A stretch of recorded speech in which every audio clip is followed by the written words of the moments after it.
I'm hoping you're willing to just take a second to read my comments so that I can answer some things. First off, I have ADHD. I'm on the spectrum. My struggles with empathy are due to a disorder. I can talk more about my experience with cognitive versus emotional empathy if you'd like. Secondly, you don't know my history with SA or DV. You say you only know what you say I don't know what the fear is like. I do.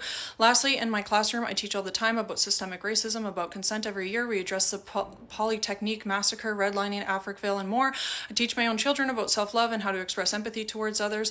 All that I'm asking here in this comment is that you just take a moment to see and hear me. I listened to your video twice. I'm taking it in, I promise. I'm also ADHD and on the spectrum.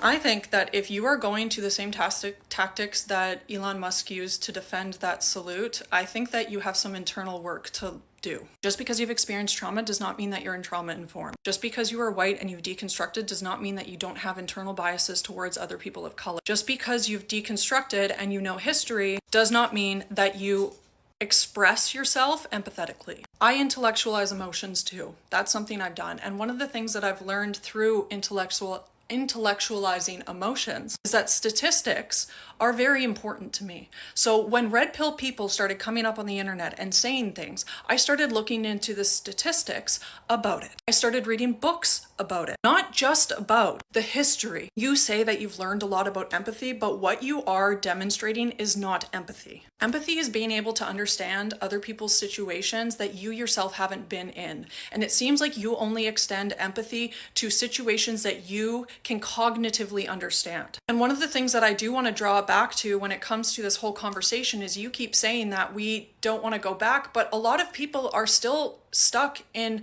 what is considered the back. You think that we are in this good place, but you keep saying like red pill boys are bringing us back. We haven't left.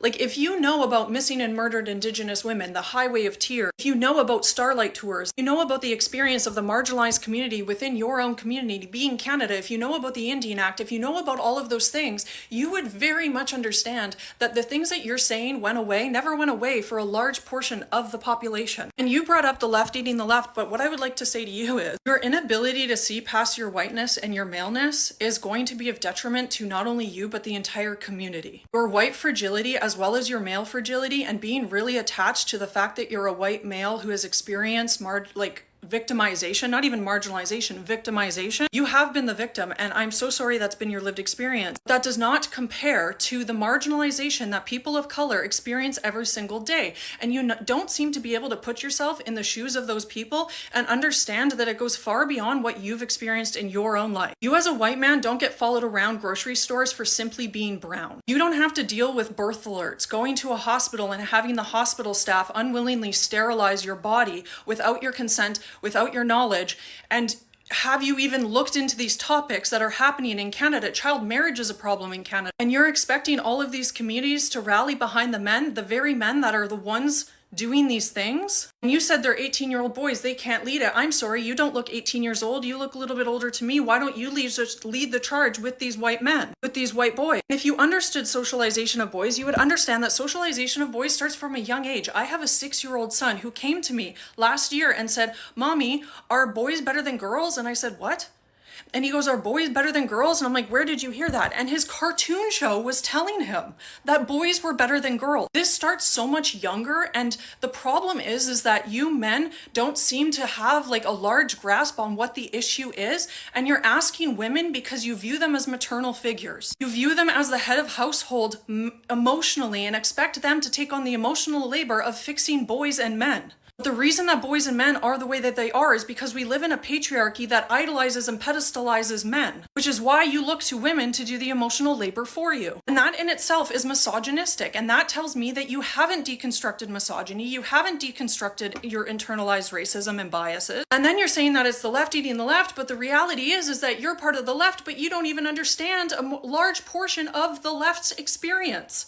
Oh, I like to help people and give them resources. Me and White Supremacy is a workbook that helps you deconstruct whiteness and what that whiteness means. And the white fragility which you are displaying, it gives you definitions. It's a workbook. You go through it, you write down as you go through it. And I promise you, you are displaying white fragility. Then you can read 21 things you don't know about the Indian Act and understand that the Indigenous population in Canada is still being attacked, is still being marginalized every single day. And it's happening worse for women. To gain a little bit of insight into what is happening to Indigenous people and what has happened in recent history. We're not talking 200 years ago. This country has only existed for 150 years. They didn't close the last residential school until 96, 97. Then you can go and read In Defense of Witches to give you an idea of all of the things that have happened to women and the marginalization that happened at the hands of white men and the extent that white men went to in order to beat down women and place them below men. And when you're done that, you can learn about the socialization of boy, The Will to Change by Bell Hooks, and all of the ways that we socialize boys from the time that they are fucking born.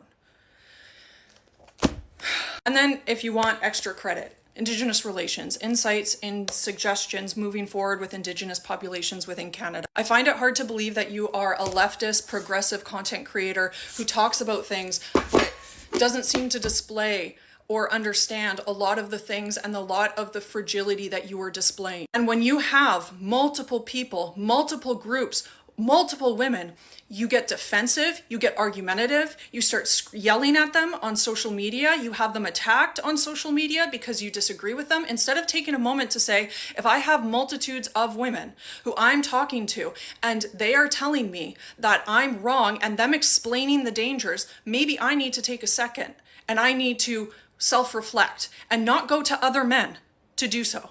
I sat on this for a day or two after I made that video because I wanted to calm down, because I've seen your takes on my For You page before and I value a lot of what you have to say, but there are holes in what you're saying and you don't understand feminism, you don't understand intersectional feminism, and you seem to be displaying a lot of your own hurt and your own trauma instead of educational facts and points and statistics. And that is dangerous because that's why the left keeps eating the left, because we have white content creators trying to speak on behalf of marginalized groups who aren't educated enough on the topics, pushes away marginalized groups from trusting white content creators.